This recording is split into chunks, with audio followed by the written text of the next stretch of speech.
first want to welcome the two teams that have managed to make it this far. The first, on side Affirmative, is Ateneo 1. The team on side negative, USU 1. My name is Shishir and I'm honored to be chairing this finals, but I'm also joined by two panelists who I would invite to introduce themselves. Hi everyone, my name is Charles. Good luck. Martha, she represents exclusively best club. Fantastic. Housekeeping rules remain the same. Anything you say beyond 8:15 does not get considered. Considering that there are a lot of observers in this room, I would request noise and muffling to be at the minimum. You do not want to interfere with our ability to track the round. Before we begin, can we get some clarity on what topic is being debated? Teams? We're doing the second motion on elected representatives. Fantastic. And can I collect side Affirmative's veto? We vetoed the first motion on e-incarceration.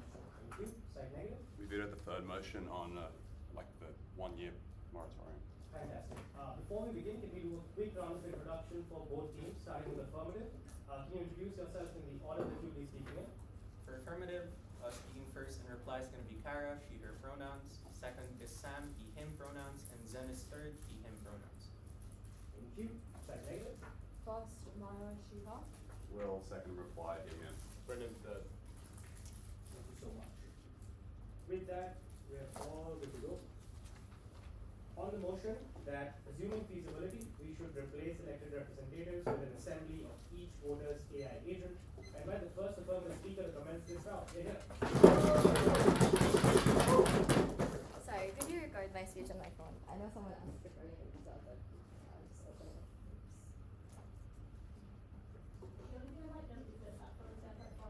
Yeah. That's alright. I think You'll I'll have to speak quite loudly. Yeah, that's okay.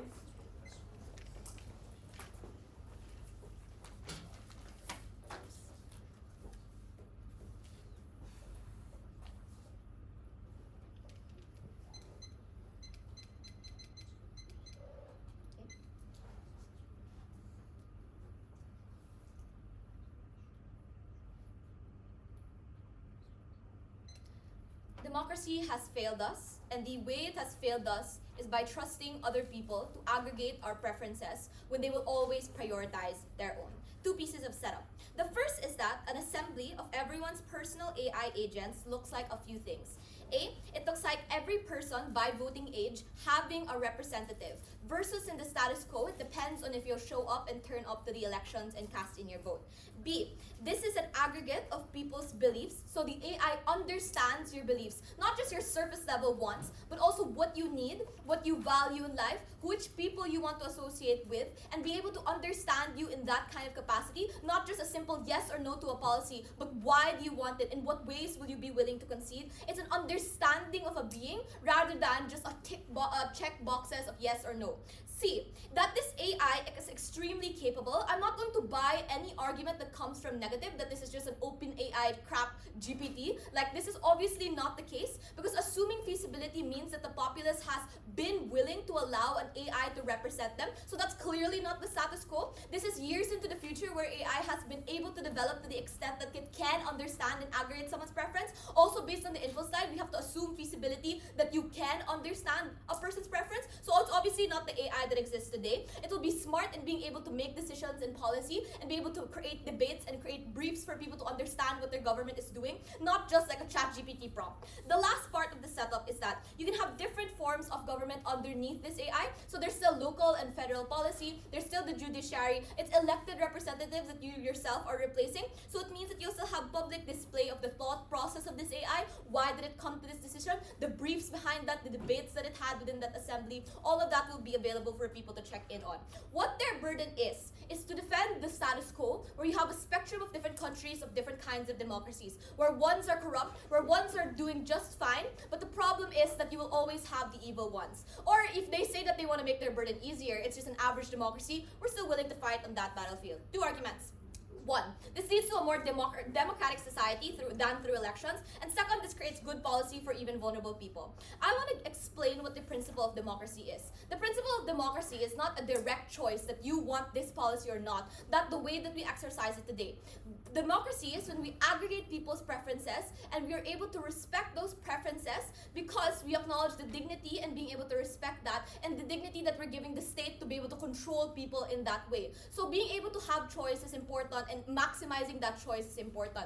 They will say that you need a direct yes or no. Obviously in the status quo we already don't have that. Elected representatives decide for people. So it's about the medium of where we can show people's choices. There are 4 reasons as to why elections and the process of the governance today does not allow for that choice to be represented fully. One is that politicians in elections where people are choosing and being able to exercise who they want and what kinds of democracy they want, lie in their campaigns and are less likely to prioritize voter preferences and instead their own preferences when it comes to lobbies and super PACs. This is just a stated fact that many times politicians lie about what they do, lie about what they're going to do in the first 100 days, and the proof of this is that they rarely actually do what they want and they promise to their constituents in the first 100 days of when they come into office. They prioritize themselves because it makes them a lot more money to get money from big oil and big tech instead of being able to give back to people. And even if, secondly, this is the second mechanism as to why it doesn't represent people, even if you can vote them out, it's that it's not dynamic. Elections happen every 2 to 3 years. If you impeach someone, it's still a long process.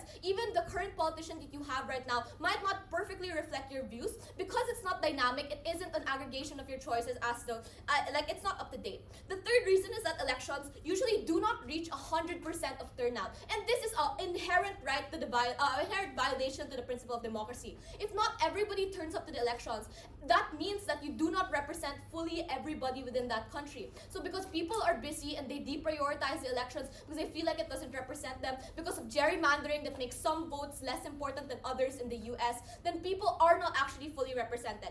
The last reason is that maybe someone can represent you, does vote in the right ways, but it's not fully an image, a representation of your needs. So there are Republicans who will do what Republicans say they want versus individuals who actually understand the needs of people on the ground who are hardworking, who are trying to just make a living off of themselves, who care more about the cost of living than hating immigrants. So it's limited to who is running and limited to the capacity of that person to really understand your needs. Why can AI make up for this? One is that they can analyze your short-term and long-term incentives and be able to weigh off those priorities and be able to understand that and then therefore vote that versus other things that politicians are likely to do. Second is that policy can be deliberated on and then form decisions of those people. So you're more likely to get concessions here and agreements here versus in the status quo, because in the status quo people care more about image and not giving in because it looks politically bad for their party to give in to concessions, versus on our side in AI does not care about that. It cares whether or not you're able to buy food for the next day. Lastly, it just represents everyone equally versus in gerrymandered states versus when people don't turn up to elections.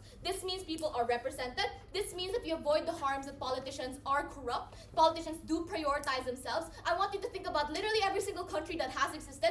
Graft and corruption has a case there. What we do is prevent that from happening. The second argument then will explain that this creates good policy for especially vulnerable people too. So what AI policy will be able to deliberate on is, one, people's most important interests. So because it understands you, it's also able to understand your innermost wants and needs. So that's probably cost of living, being able to protect your family. So it's not just like being able to see that you're racist, but the inner part of you cares more about living to the next day. The second is that it's able to debate on efficient policy and strategic policy very quickly versus the filibustering or just the massive amounts of delay and bureaucracy that happens in the status quo. I want to then explain why possibly they will argue that bad policies will exist on our side because the tyranny of a majority will exist. There is only polarization and racism that exists because, one, elections and polarization allows it to happen. You want to escape the minority to win. You want to make sure that there are fractures in the political party for yours to be advantaged by, so you pin the blame on other people. So it's specifically through, for example, Brexit votes that you allowed parties to be able to spread misinformation. It's the elections process that makes it bad. But also secondly, it's because people don't understand their deeper needs and the trade-off that exists there, versus the AI is able to understand that your cost of living is more important than your hatred for a specific individual. So what we do do is, one, we are able to provide benefits to minorities and be able to create good policy because you can acknowledge the utility in that policy rather than just the surface level what is being advertised. So knowing that immigrants are important means that you won't deny them H-1B visas. Knowing that women are important means that you won't deny them lower pay. But second is that even if these immigrants or minorities do not have utility to society and it is a tyranny of the majority, it is the way that this abuse towards them is conducted. Hateful policies like ICE deportations are not supported by the majority because people think the way that they're conducting the hatred is wrong. Versus even if AI is biased against them, it won't be in such cruel ways that hurts everybody, that loses the country tons and tons of money. Hatred is inefficient. The AI will not do that because it knows people's deeper needs of wanting to prioritize good budgets and good governance. But lastly, even if you do abuse minorities through AI, what you do, at least in our side, is have social movements that get stronger because they can appeal to the average person versus they always have to appeal and lobby to the elite. It is so much harder to take down a political party versus convince an average person that you are a human being. But also secondly, you will at least guarantee a representative for these minorities. You will never guarantee a representative for important Muslims in India. You will never guarantee a representative for individuals in Singapore who cannot be represented by the PAP. Those are democracies that do not work. But even the ones that do cannot maximize preference like Affirmative does. Thanks for that fine speech, my first negative.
Firstly, on our counter model, the first thing we would do is make voting mandatory and we would make it accessible. That's to say, firstly, we would put it in public spaces such as schools. We would allow you to mail in votes. We would allow voting booths that open after working hours, and we would make it mandatory for every country that has a democracy. Secondly, we would just get rid of campaign financing, and we would institute lobbying reform, which means that we would stop a lot of election fraud, and we would also just get rid of gerrymandering, and we would institute gerrymandering reform. We would do that. We can obviously fiat everything in because they require huge amounts of fiat. We are simply making it harder to be a politician. They are completely replacing politicians, which means they use a lot of fear. So this debate is not about a perfect system versus an imperfect system. This debate is about two systems working in their ideal. Two arguments in this speech. The first thing I'll explain is that this completely collapses democracy. The second thing I'll explain is that the public reaction to this is likely to be disastrous and likely to be one that further collapses democracy. Firstly, on why this undermines democracy. What we'll explain here is that their system just fails to include several essential features of the democratic process, which means that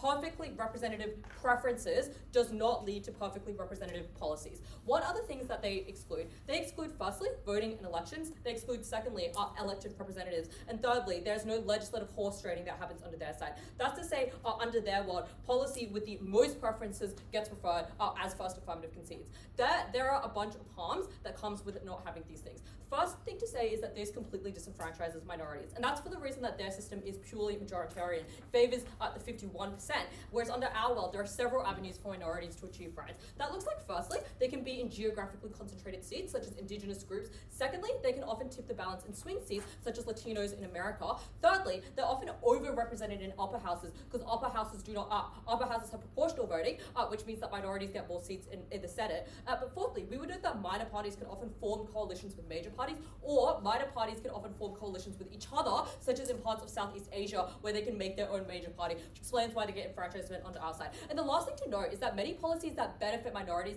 are bad for the majority or do come at the expense of the majority. That is to say, land rights only benefits a minority, which is Indigenous people, but does not benefit the majority, so they cannot claim policy for minorities on the basis that it is good on a utilitarian basis for the majority. And the impacting for this is just that there are people with intense preferences, people with intense amounts of disenfranchisement and disadvantage that just do not get those preferences met under their side. It looks like the fact that Indigenous land will be bulldozed under their side. It looks like the fact that there will never be same-sex marriage under their side because it is not the preference of the 51%. The second thing to explain under this argument is that elections are good. And the reason why elections are good is just that it forces people to update their preferences because most people will just stay uninformed in the status quo. And maybe, and we would know that in their world, people are just lazy. They're likely to stay uninformed. And maybe people are slightly uninformed or slightly lazy under our world, but we would know in our world, elections still serve as a prompting in reminder with information. It still serves as a reminder to people on avenues like social media, on avenues like voting booths, since voting is mandatory under our world, to explain why people have to constantly update their preferences as politicians interact with them with different policies.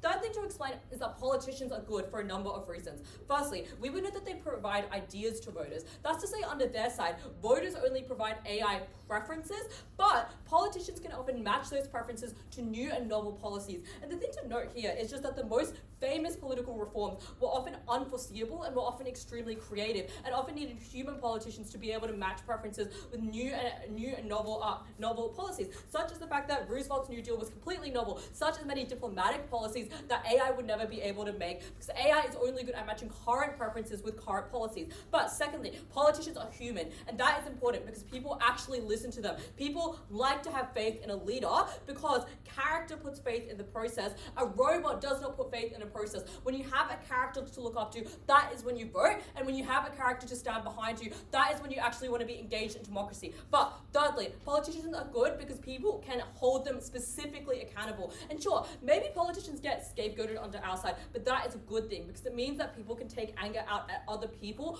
rather than taking anger out at the system. Because we would know that when people take anger out at the system, that is likely when they are likely to turn to extrajudicial means to take their anger out. And secondly, we would note that politicians are human, means that they have competition between parties, but also competition between politicians within parties, which also means that politicians are good, policies are good. But lastly, we would note that compromise and horse trading is good because it just forces moderation, and moderation is very good. And they might say, well, moderation is bad because it means that you only get watered down views and normal views. But that's not actually true because we'd point out to the fact that the median voter often actually has pretty drastic and radical policy preferences. For example, most people in the developed world are pretty anti-free trade, which is very, very radical, which explains why moderation is actually often good because it just means you have to debate policies more. It just means that policies get reformed in the process, and it just means you have better quality policies. The second thing I'll explain in the speech is that the public's reaction to this will just be so bad that it does not justify any good advancements in policy. There are two disastrous scenarios that are likely to happen under their side.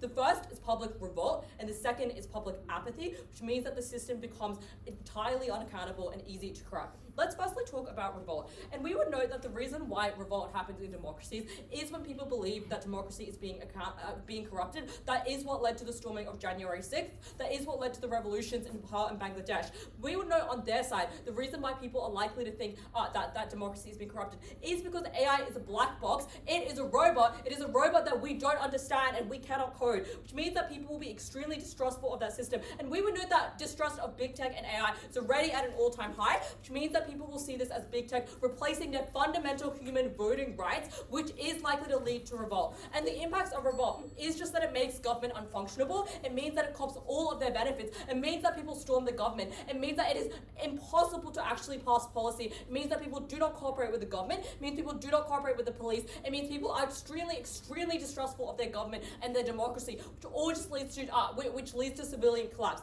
But secondly, and this is probably worse, under their side, you just get apathy if you do not get revolt. And that is to say, most people will just switch off. Most people who are, say, born into a generation where you do not vote, and when you have an AI robot voting for you, will just probably use this as a reason to be lazy and to just to be lazy and to switch off completely from the democratic process. And we would know under the comparative, people are comparatively less apathetic. That's for the reason that firstly, you just have mandatory voting under our side. Secondly, we would know that politicians fight for people's attention. And thirdly, under our side, there is no illusion that politicians are perfect. They give you the illusion that AI is perfect. Because under our side, at least you hold politicians accountable because you are skeptical of them, because they are real human beings, because you do not trust them to be perfect. And the harms of apathy are disastrous. It is that firstly, people just do not update their preferences. And the people least likely to update their preferences when they are apathetic are those that are poor, are those that are uneducated. That is to say, those people are the least likely to want to keep on updating their preferences or to have the consciousness to do this, which means that the system is likely to favor the rich who can regularly update their preferences. And we would know that they probably have the strongest desires under their side. They have the strongest desires and preferences, which means those preferences supersede the poor when you can update those preferences fast. But secondly, they just have no accountability on the process, in the democratic process. That's to say, if corruption occurs under their side, there's no way of spotting it. People don't care. People do not hold the system accountable, which means that their burden in this debate is to prove that the system works 100% of the time perfectly without any accountability and any checks and balances. But thirdly, we would know that apathy just comes hand in hand with radicals. That's to say, if most people are apathetic, it leaves the radicals to revolt, or it leaves only radical preferences to be the ones represented under their side. Do not vote for them. They will collapse democracy. Thank you for that fine speech. My second further.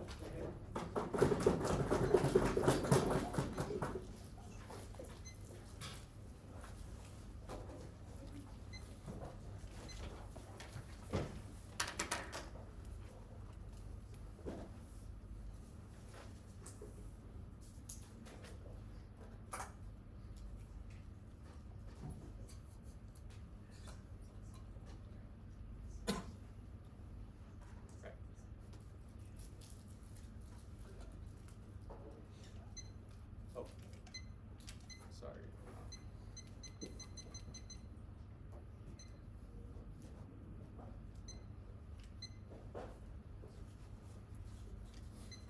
The truth is, we have collapsed democracy. The Philippines voted in Bongbong Marcos, one of the most anti-democratic leaders ever. Before that, we voted in an even more anti-democratic individual in the form of Rodrigo Duterte. The US voted in individuals like Trump, anti-democratic, wants to prevent voting rights for individual immigrants. The first question I'll answer is, what is the nature of democracy right now, and does it fulfill the principle of preference aggregation that it's built on? The first thing to note is that you have states where 40% of the population cannot or do not vote. The reason why is because poor people have to give up paid hours in order to come out to the ballot box. Immigrants have to go home to their countries where many different individual states and constituencies do not allow mail-in ballots. What that means is that oftentimes the way up for them is whether or not they can have the next meal for individuals who live day to day, especially in the developing world like the Philippines or Malaysia. What that means is you're forcing them under mandatory voting to do two things. Either they go to the ballot box and risk their entire short-term livelihood, their capacity to be able to get a promotion in the job, or to be able to pay for their next family's meal, or it's the case that you punish them for it and you seek out many of these individuals and say, you are punished for not voting in the first place. What this points to is that even if you make mandatory voting, and even if you make it accessible to things like school centers, you still have to pay out time in your day to make these things possible. You still have to take out time, and there's an active trade-off with regard to how these things happen, which is you have to force individuals who do not want this to happen or cannot, which is what our notion precedes by the point at which we make it automatic. Second, even when they vote, elected representatives fail to meet their campaign promises or switch up once they enter office. Even worse, many candidates take advantage of this process and explicitly brew hatred and polarization and run on anti-democratic platforms. Trump in the United States ran on an anti-immigrant process. Same goes with Meloni in Italy and many different EU nations. The implication of this is twofold. The first is that the process of election in the first place disrupts democracy under the first place because one of the best ways to try and gather political parties is not to win on the 90%, but explicitly to win on the 51% that gets voted in under their comparative, which is why US politics is not entirely representative. It is representative of the 51% who voted Trump in, but not of the remaining 49%. But thirdly, it is not mapped out. Elections only occur every 4 or 6 years, and despite policies like welfare or envy protections affecting you, status quo actually doesn't allow you to vote for them. What that means is that when you vote in a representative, you are not voting in policies. You are voting in a notion of trust that they could potentially potentially be preference maximization for you. The issue is the scale of the individuals. The fact that these politicians cannot have conversations with each and every person means that they cannot fully map out their preference. So the elected representatives are just a less better approximation of individuals' policies. We perfect that with an AI system. The last thing to note is that politicians are themselves not representative by nature, because when they speak in elections, they do not often accommodate for the 49%, nor accurately speak for the single mother or the immigrant family. The intuition for this is the idea that democracies and votes tend towards not the most preferential option for you, but the better option, which is why in the United States, if you like the Green Party or you want any alternative politics, you're still stuck voting for the Democratic Party. This entrenches political dynasties where individuals are fine with not having the best possible policies and just voting for the better option, which lowers standards in the democratic process, and also explains why change, especially in the political system, and vanguards that allow you to be able to represent minority groups is not the likely counterfactual. We've seen it happen. It devolves into the most hateful rhetoric that benefits majority parties in the first place. Now they say in response, well, our policies are worse insofar as many of the minorities under our comparative will be disadvantaged at the point at which majority policies are just bad for them. The first thing to note is that obviously severity is weighed in the vast majority of instances. So if it's a concourse of like building the wall versus losing your entire livelihood that is likely to be brought up in many of these assemblies aren't also just preference aggregation. There are debates that happen where each individual preference is maxed, whereas each individual person and their AI agent actually gets to speak within many of these assemblies. But second, let's say and consider the counterfactual. This does not change. Majority politics still exists under their comparative. That is why individuals like Trump won. The question now then to break this deadlock is, how do you prevent individuals from engaging in the polarization that stops minorities and individuals from outside their close communities to be part of the preferences that are mapped out in the AI agent? And the polarization that we explain, the incentives of politicians to want to brew distrust and hatred within that system mean that the society that they get down the line becomes significantly more hateful, and therefore preferences are less aggregated, and the ways in which minorities are harmed become significantly worse, whereas we prevent and cull that mechanism by ensuring that politicians cannot and do not profit off of running on hatred.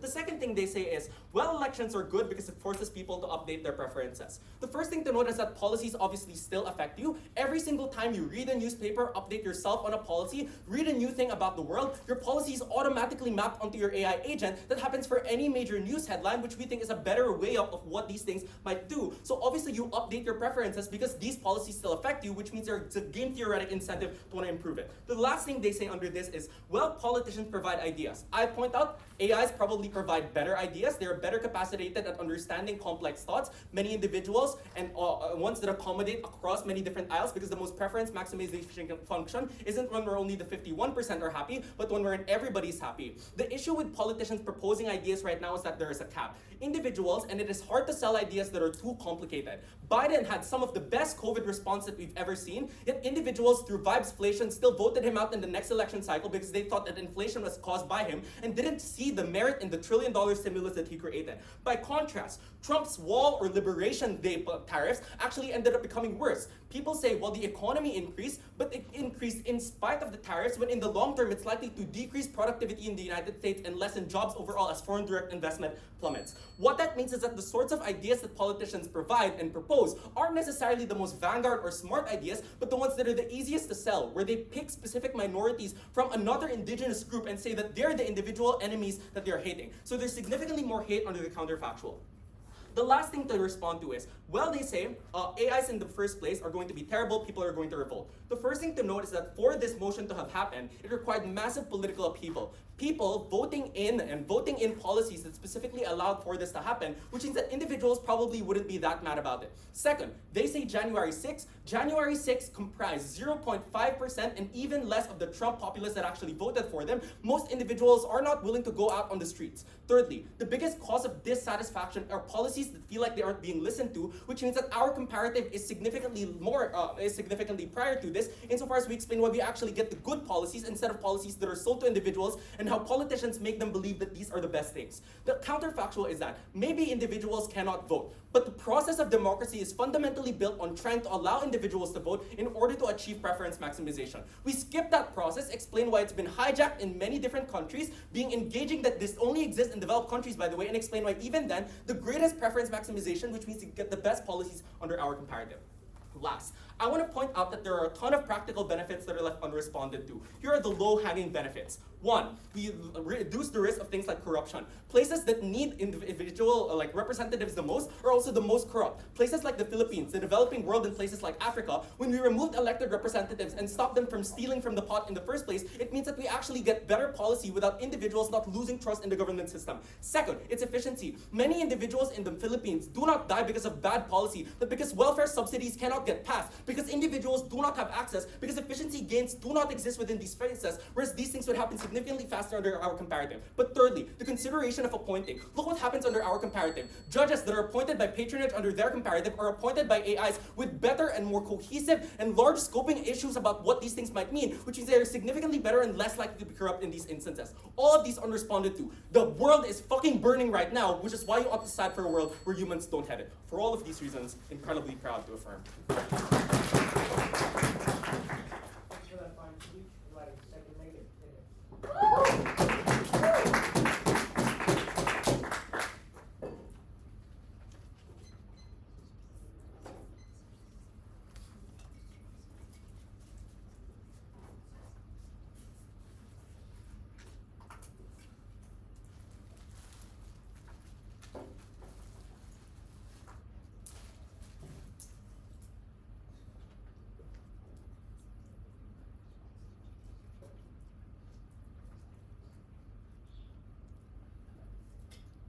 The problem to cite affirmative is that optimizing preferences does not matter if those preferences are no longer meaningful. That is to say, if people disengage because they are no longer voting, the system becomes impossible to understand because there's literally millions and millions of AI agents representing every single person getting together into a parliament and trying to come up with policies. If there is no politicians who have an incentive to campaign in the media, campaign at ballot boxes to help people understand, those preferences no longer become meaningful. People have no understanding of politics, no take on particularly important issues that affect their lives in meaningful ways. So even if they explain there are problems in the status quo where people's preferences don't perfectly align with how they vote, the problem is under their side, they simply have no meaningful preferences. Those preferences the AI agents are voting on and operating on either do not exist or are not meaningful. I'm going to start with their main win path, explain why we flip it, and then explain why we have a series of other win paths where you can give us the debate on. First, I would just note that the vast majority of problems they point to are just solved by our counter fiat, and I would note we have an enormous amount of counter fiat simply because they are literally eliminating democracy. Like, the politicians would rather have a job under our side, would rather have a job and make enormous amount of concessions than not have a job. Firstly, they say politicians are corrupt and get lobbied. We can have the strictest possible regulations to stop this from happening and independent bodies. Secondly, they say that there's not perfect voter turnout. We can have mandatory voting. The response that they give is that, well, poor people need to take time off work. We can also use our counter fiat. Firstly, we can have mail-in ballots. We can give people weeks and weeks to do this. And secondly, we can hold elections on weekends and public holidays, ensure this is done well. Thirdly, they say things like gerrymandering can happen. We can ban gerrymandering. We can ensure it's determined by an independent body. And fourthly, they say some countries are not democracies. Presumably, this debate does not occur in those countries. No one's turning authoritarian dictatorships into a democracy. So that explains the vast majority of their case just does not stand. Their remaining claim is really just that politicians lie, are selfish, have their own interests, and cannot represent voters. The problem here really is just that this is about voter information and disengagement. Because even if they explain sometimes politicians are imperfect, if we can explain that we have better accountability, then we can better get out those bad politicians. The first problem with their claim is they massively overstate the problem. Firstly, politicians do have an incentive to appeal to voters, as I flagged in my introduction. They do things like there are volunteers at elections at ballot boxes that, for example, campaign through the media. They have an incentive to reach out to people. But secondly, the voters themselves have an incentive to try to access this information. Most people do feel some sense of empowerment or some sense of duty and obligation to find out some information because they know they are voting. The second problem with this team is that not only do they overstate the problem, they simply do not solve their problem. Because this team does a pretty good job of explaining maybe this AI understands these preferences, and that's within the fiat of assuming feasibility. They don't necessarily prove that they can translate preferences into policies. Firstly, the AI agents are likely to be given biased training data or biased information. It's incredibly hard to hold this accountable because this is a black box. There's a few AI companies like OpenAI or Anthropic with their own biased interests, for example, feeding them training data. So even if you have perfect preferences, you might not have perfect information about the candidates, so you can't translate those preferences into information. Secondly, they lack human emotions and intuitions. The intuition pump I'll give you is everyone's seen those memes, for example, when ChatGPT gives you advice and it just kind of tells you exactly what you want to hear. They say AI is really smart. The problem is it's just not creative, right? Like AI operates on existing training data. It doesn't have human genius. It doesn't have human emotions, human ideas. It can't come up with something truly new because all it is doing is operating on what humans have already done through that training data. But also, because it lacks those emotions, it can't understand how people will feel about what they do. But thirdly, AI has inherent confirmation bias, which just means it will never perfectly update people's preferences. So even if they explain that there's some problem, they don't explain that they solve that problem or they can translate preferences into knowledge. But the third and biggest and most damning problem with this argument is they simply make the problem worse because people disengage from politics entirely no longer have meaningful preferences. Firstly, they disengage because they're not voting. The incentive to get educated, because you know you'll be casting the ballot, no longer exists. Secondly, they're not presented with information by politicians, by the media, because they're no longer the ones voting. There are no politicians who have an incentive to do this. Thirdly, politics becomes impossibly hard to understand. It is completely dehumanized. They say, for example, they're going to have transparent debates or ballot boxes, but the problem with this is, firstly, AI just was likely to speak to each other in some complex language that people cannot understand. And secondly, your parliaments are made up of literally millions and millions of AI agents. How do people understand the process? How do people understand how they get from a set of preferences to a decision when it's millions of AI agents doing this? But the fourth problem is people do not know who to blame. They say scapegoats are bad, but I think usually if someone is being blamed for doing something wrong, it is because they did something wrong. It is better than having nobody to blame, because then you cannot hold anyone accountable. So that is terrible. So even if they prove that the system is imperfect, much of that is solved through our counter fiat. They don't solve the problem. They in fact make the problem far, far worse because people no longer have any meaningful preferences for these AI agents to work on. But lastly, we just have a series of other benefits to win us the debate. Firstly, disengagement has a number of other impacts. It means that the people who are left, the people who are least likely to disengage, are firstly the most radical people, because they're the ones who have the strongest preferences and might keep those preferences, so you just have far more radical policy. But secondly, it's the richest people, the most elite, the most educated, the ones who, for example, are least likely to switch off, which just means that you no longer represent the poor people, the middle class people, you only represent the wealthiest people. That is the impact of apathy. But also, things like revolt means that people die, people get hurt. They say it's very, very few people, but those few people can cause an enormous amount of damage and suffering because people don't trust AI. It is just a black box. They say this policy requires the people to vote for it to get in. That's not how debating works. Like you cannot, I think the judges would know this, but you cannot, for example, intuit that's like the cause of the policy. We're just talking about the policy. And secondly, they say sometimes it's the politicians who brew this hate and polarization. The problem is at least they have some incentive to cater to people, some incentive to sell them a narrative. Even if it's an imperfect narrative, there is no narrative under your side. People just have no idea. They do not know what's going on. So distrust and outrage is enormous.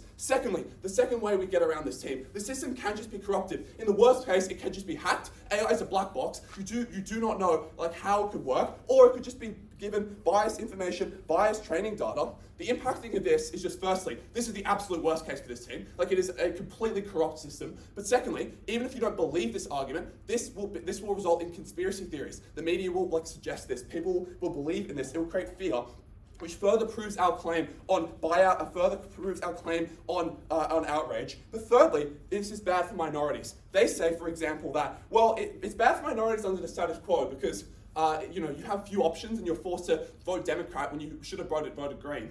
But at least they have that option. Under your side, they're always in the minority because it's always majoritarian. Under our side, at least you have minor parties to vote for that might form coalitions. Often, minorities are geographically concentrated, sometimes in swing seats, or as we explain at Maya, most bicameral legislators in the upper house, it is not proportional representation, which means it overrepresents things like smaller states. So minorities are structurally advantaged under our side, whereas when you have a perfect perfectly proportional system under their side, minorities will always be definitionally the minority. And this is incredibly important. Even if you believe they're a minority, firstly, they're typically the most vulnerable people in the debate, and secondly, they're substantially impacted by this policy, because these are the people who are most likely to buy out, and these are the people who will always be in the minority under their side, and these are the people we should care about deeply. They're people who have been oppressed, they're people who have been victimized, and this team has no solution for those people. At the end of this debate, they do not prove a solution to to the problems they outline, and they just create a number of exterior harms. Very proud to negate.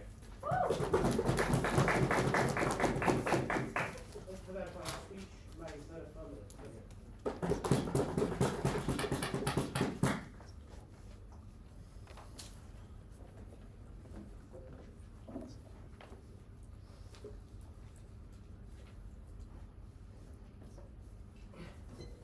Which one is this? All these done? Yeah.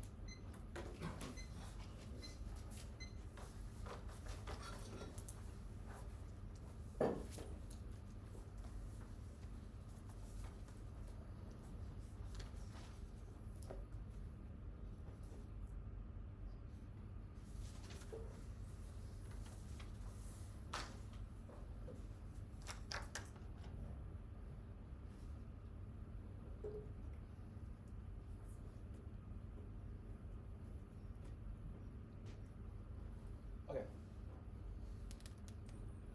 Starting my speech in 3, 2. I think there's a severe misunderstanding for how AI works when it's elected as a representative. Clearly, it still does things like talk with each other. Clearly, it still does things like form coalitions. And the reason why that's the case is literally does things like decide policies. And so, if it's an aggregation of the billions amounts of people who live in the US or China, very clearly in order to come up with policy that's beneficial for everyone, things like economic reform, even things like appointing individuals towards regulatory bodies, even things like decisions on the central bank, are just things that the AI come to coalesce to. What that explains is their entire point on debates on AI making decisions that are against you is just unclear. It's unclear why minorities aren't representative when we very clearly state that everyone is. It's regardless of whether or not you are someone who is impoverished, whether or not you are someone who is well aware of the issues, and whether or not you are someone who is susceptible to things like filibustering or voting towards individuals who propagandize issues. The first thing I'll question in this debate is, why is AI, just by structure and nature, just better than human representatives? The first is that it is incredibly highly efficient. It is trillions of tokens that happen per day. It debates and policy votes that happen every second, 24 hours with no rest. That means that it happens at significantly faster paces and most likely accrues at the points at which people want this. It's pragmatic, the thought process that better capture long-term interests and allow negotiations. And this is because of a variety of reasons that we give you. One, it's not subject to selfish interests like staying in power, which are equally feasible under their comparative, even under a wholly democratic system. Two, it's not subject to short-term biases and can instead prioritize needs over personal beliefs better. Like, the entire problem with emotion is that individuals don't care about the direct needs that they have. They only care about stamping out immigrants. They only care about wars with Iran, which are wholly emotional and not at all accrued towards their needs and interests. And what that uniquely explains why AI is more willing and able and capable of making that trade-off when it's completely and wholly unbiased from these things. Maybe you focus on economic policy over the Iran war. Maybe you focus on farmers and climate action over tax cuts for the rich, because that's what cements the most proximate interest of humanity, which is survival. Very clearly what we explained to you is that minorities are important, and that's why the AI is likely to cede to them. It is individuals who literally do things like start up business, immigrants who are the life body of many places like the US, which rely on huge amounts of labor, which essentially explain why these individuals are pretty well represented and in fact are beneficial even towards the elite. The problem in status quo is that people are emotional, they are racist, they are discriminatory, and the problem is that often these times preclude the need of individuals rather than the actual pragmatic benefits which AI is more likely to trade off. The last one is that they're emotionally tied. Again, irrationality and fear, which allows for radical leaders to swoop in and isolate minorities, create us versus them narratives, which is just terrible. What that explains is AI is, one, just much faster at making policies, which precludes the need for individuals to survive, which precludes the need for the economy to get better, even things like international relations, which get significantly better at much faster rates. But the second is that it is less selfish. It actually listens to other individuals rather than being silenced by the broad majority insofar as these people are important for your needs and in fact benefit these people even pragmatically. The second is scale. The problem with elections, we say, is firstly, people showing up. They say mandatory voting, that's fine. The bigger issue is that people don't have enough care and attention, and obviously our human cognition is limited just by time and our experiences, right? Elections severely rely on opt-in and extreme attention to properly approximate policy preferences. You could argue all you want that, well, we can do these things like make it expanded for the media. The problem is that people are naturally just limited by their context. You rely on everyone, the single mother working 2 part-time jobs, to understand and take the time to learn about the economic intricacies of the US over leveraged debt. The first-gen immigrant who barely understands English or barely understands French, the language that they need to know why the Mercosur trade deal with the EU is bad for the French farmers. This is terrible. You rely on individuals making these decisions when very clearly what best approximate these needs and better creates policies is their own proximate interests. Even if you don't believe that, it's just knowing about the world. It's farmers, the poor, relations with India and Vietnam. Some people prefer some issues over the other, and that's why we can't rely on individuals to know about the world. At the very least, even if this AI is selfish, it doesn't force people to learn more about the world. At the very least, it accrues their most proximate interests, and that's where the debate happens. They make policies that benefit each other. They make policies that maybe are selfish, but at the very least are better able to accrue what individuals need at that time. Their responses are twofold. One, it is biased data and that companies are bad, which is just undercut by the motion, right? You are trained on everyone. It is not just a single AI that's trained on existing data. It is trained on everyone's aggregated preferences individually, which also explains why it is comparatively more dynamic and much easier for you to scale up based on what people need, and is more nuanced to what their needs are. The second is, again, emotions. We already respond to that. There are 2 broader responses that I'm going to take down.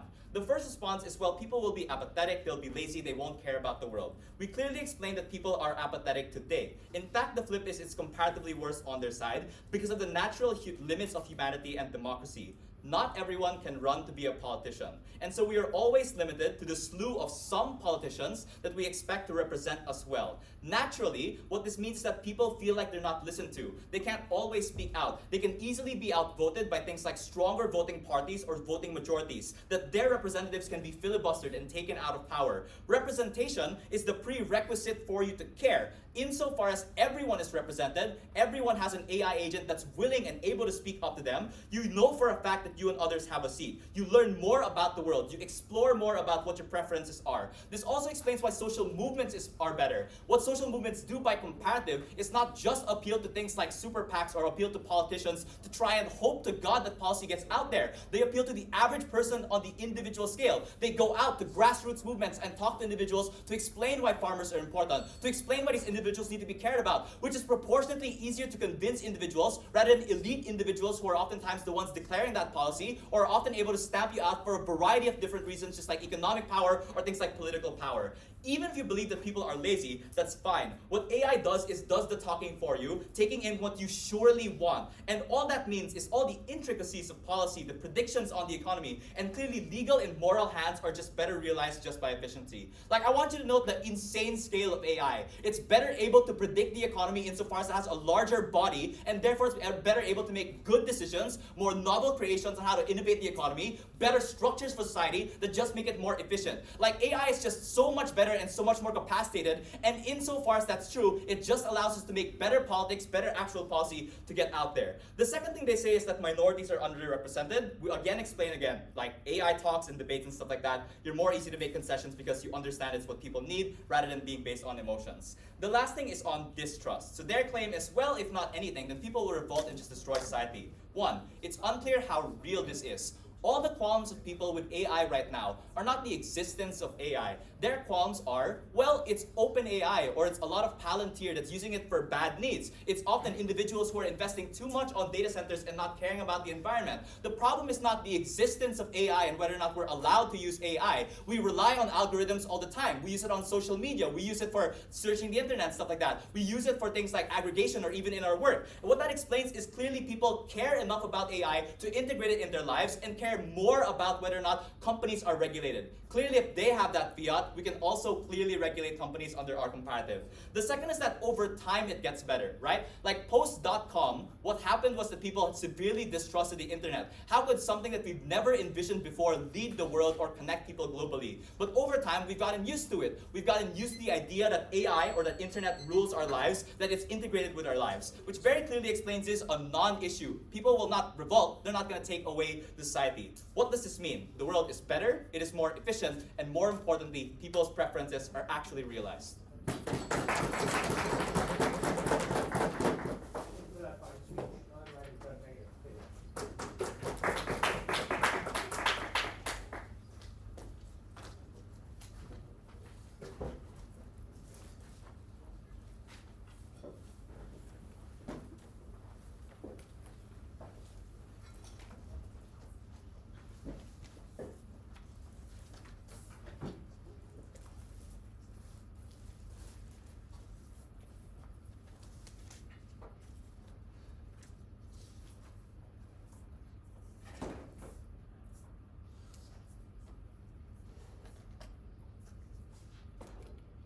Good to go?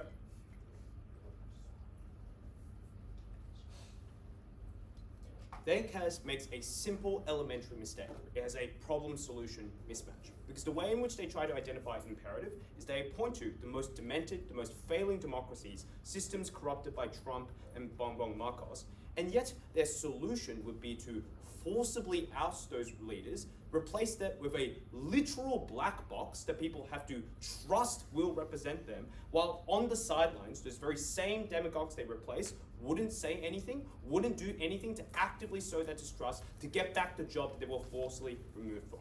Clearly, if they want to make this debate about the worst case democracies, that is the worst case for them. Because those are precisely instances where people already have some distrust in their governments and where bad faith actors with power still exist that have every incentive to sow further distrust in the system that has literally replaced them, and people will revolt. The problem and the reason why people take up arms against the government is not because they are perfectly following every single policy the government passes and feel imperfectly represented. It's when they feel they lack control. And control is precisely what this team takes away from those populations, which is why in those few instances, in those worst case democracies, those sides lead to revolt. So, on their imperative, we've already won this debate. I'll do two more things in this speech. Firstly, I'll explain why an ideal AI democracy is just worse than an ideal elected democracy, which is our side. And secondly, that the system is perfect but fragile, and the roads that lead to disaster vastly outnumber the roads that lead to success. So firstly, on an ideal AI democracy, I want to take them at their very best and deal with the several features that they believe are superior and explain why they are not important or not superior.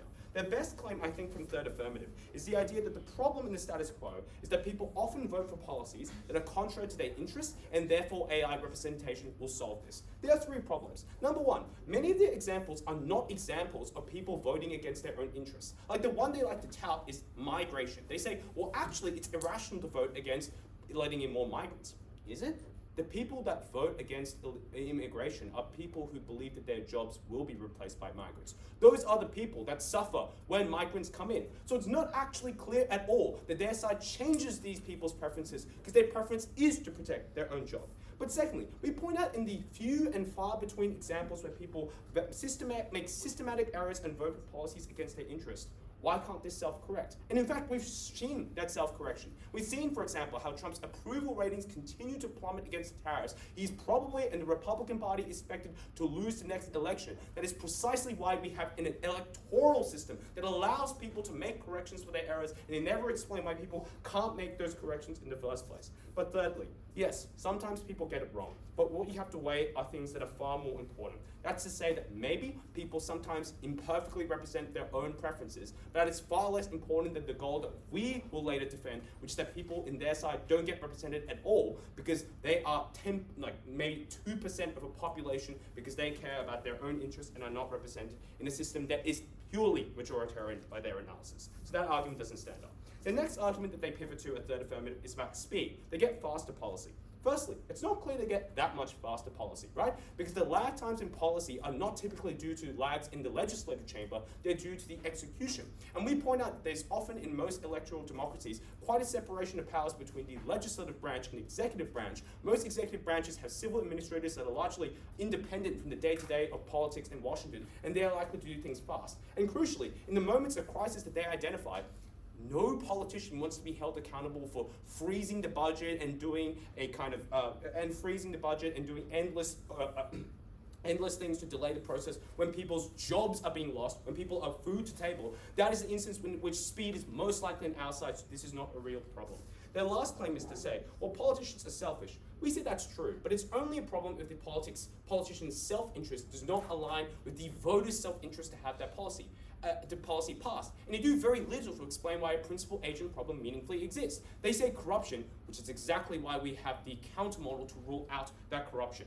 But we also point out that they just do very little to explain why politicians don't independently share the policy beliefs that their voters represent. Like most people who self-select into politics do so because they are political ideologues. They do believe in green and environmental protections. They do believe in queer rights, or they do believe in gun rights and things like that on either side. Most politicians are also ideologues, which is why we think that this principal agent is vanishingly small and can't just be solved by other existing ways to amend the status quo rather than this very, very drastic policy. So, they can't really claim a unique feature or unique benefit to this policy.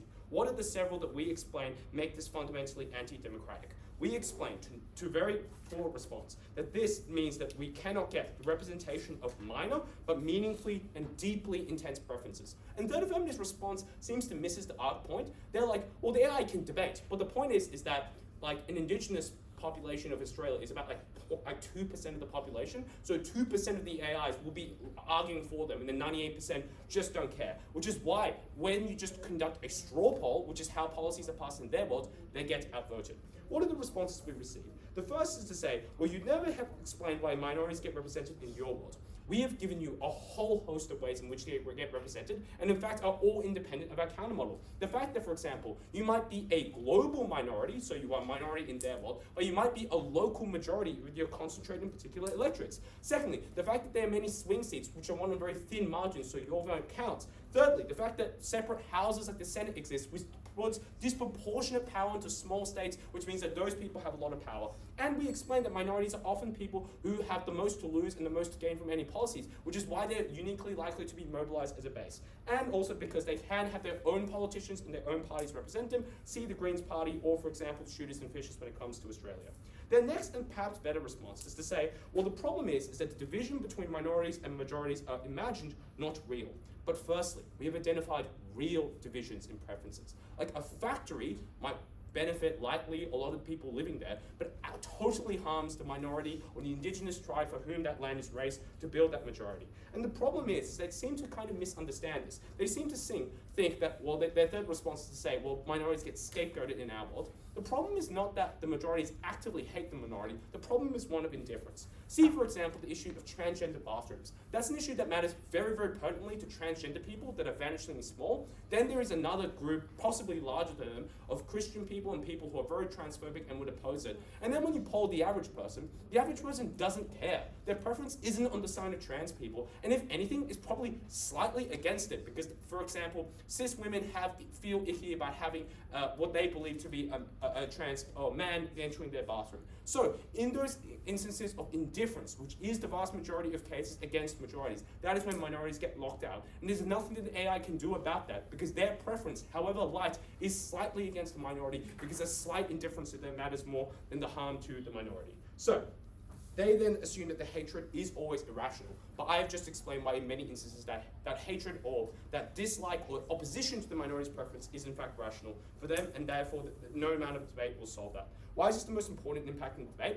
Firstly, because it's the most intense preference. So for example, you would never pay everyone $1 in order to torture one person. That was not a trade-off that's worth it. And secondly, because these were the most vulnerable. But we win this debate in a host of other ways. We explain that people are likely to be misinformed, or people don't update their preferences. They say people are more likely to keep up because they have more power in your world. Your AI is one of 200 million other AIs. Why would you be any more powerful in your world? Compare that to the very simple analysis we give, which is that it's far easier. Someone is doing this job for you. Why would you care? Thanks for that point. That is most of it. Thanks. You might have taken it back.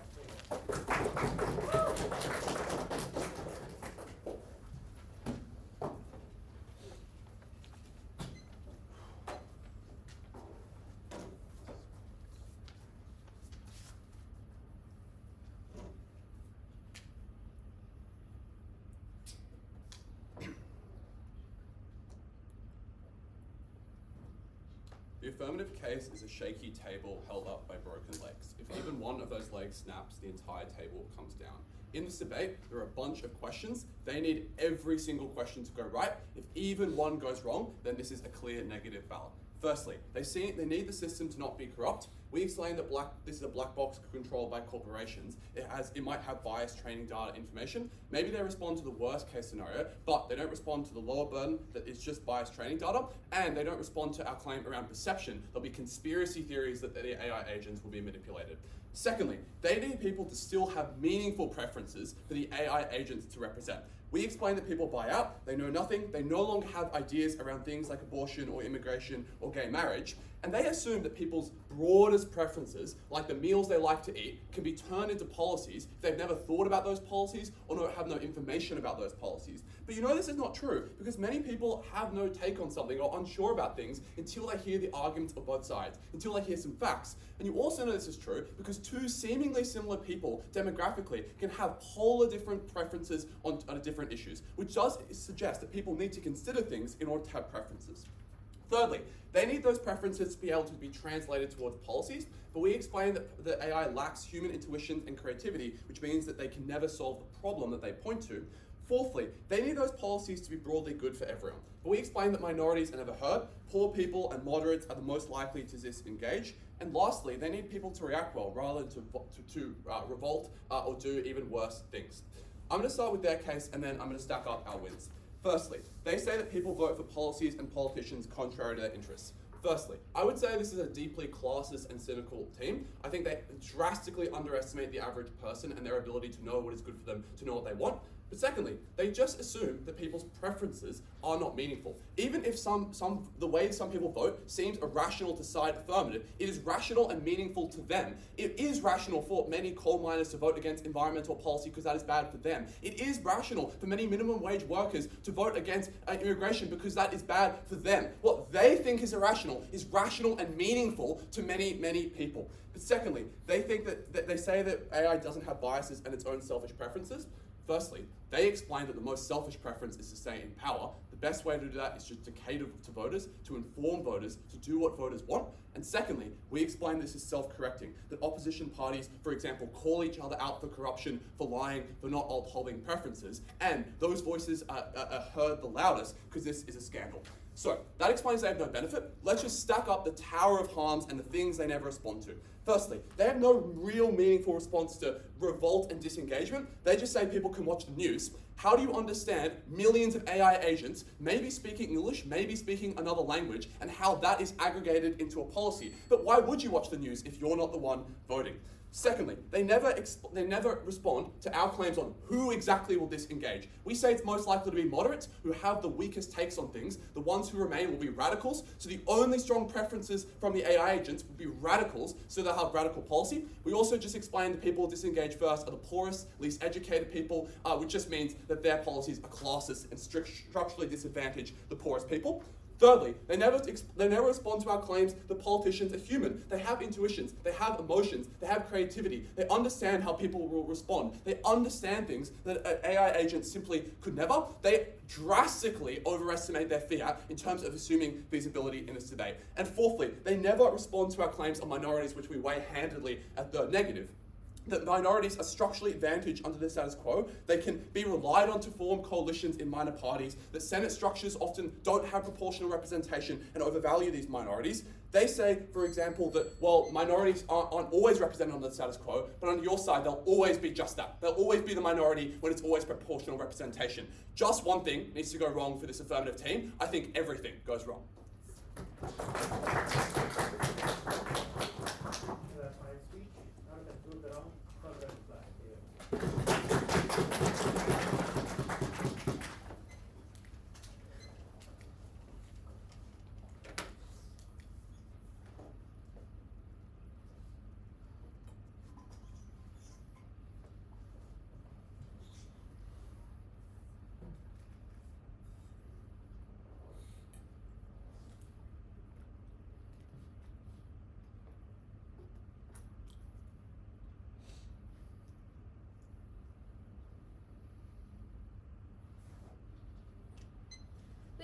need to prove anything. I just want you to look around. The world that we live in today is so messy and so hard to fix.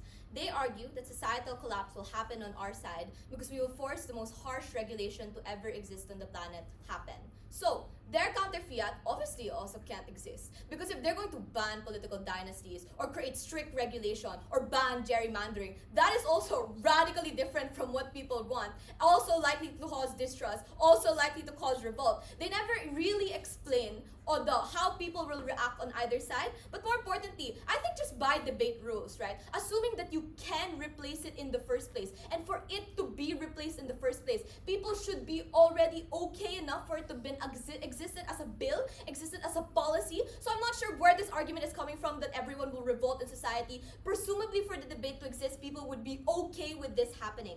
But lastly, we explain even in the most generous of instances that AI is becoming more and more integrated into people's lives. Obviously, for AI to aggregate your preferences, it cannot happen now. So later down the line, when it's more integrated, people trust it anyway. So even if people don't like it at first, like we explained the mechanisms, right? I'm not sure why this claim stands. But more importantly, I'm not sure what the impact of this claim really is. Like societal collapse or apathy when people do not understand complex AI thoughts. Well, obviously, first we already explained that the AI will explain to you these thoughts better than politicians do. But even if you don't really care about politics, the problem here is they don't really explain the impact. They say there's a risk of corruption, a risk of accountability, but that all depends on them proving that the AI will do bad or will do wrong, which they don't really explain. They just say that human emotions don't exist for AI. That doesn't mean that the AI will press the go nuke others button. Like, so I don't really understand what the apathy really matters here, or why people want control over the other preferences that they do have in their lives. As long as you are respected in the way that your preferences are aggregated and you're ensured of that, then obviously you're also assured of control over society far more than when your vote means nothing in a state that doesn't really respect you. So on societal collapse, not sure how it happens, not sure the impact of apathy really matters. The second part of this debate is more important because that's where really a large majority of their case is, which is that minorities are hurt. And they say that the 51% matters because then only the 51% will occur. Guys, that is literally not how we explained how this motion will happen.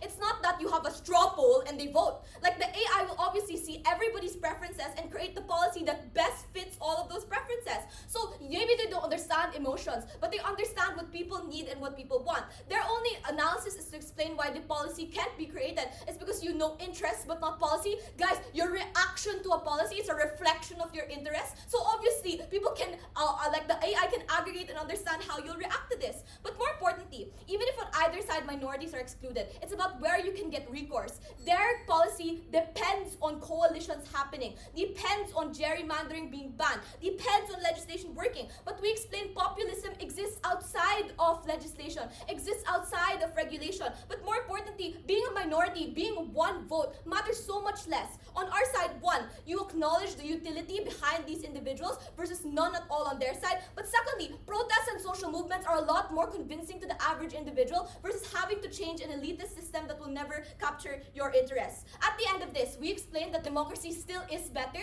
even if you hurt some minorities. They say in Bill that reply, well, there's irrational versus rational interests that people want. So number one, the AI can understand your rational and irrational interests and account for that. But second, that kills their case, right? If they really care about people's preferences and acknowledging a vote that is rational versus irrational, then they don't care about minorities. They don't care about prioritizing some people over others. At the end of this, if you believe minorities matter, they win a lot more on our side. If you believe democracy and the principle of being able to respect human dignity, which is what we build at first, matters, then obviously choice only exists on affirmative.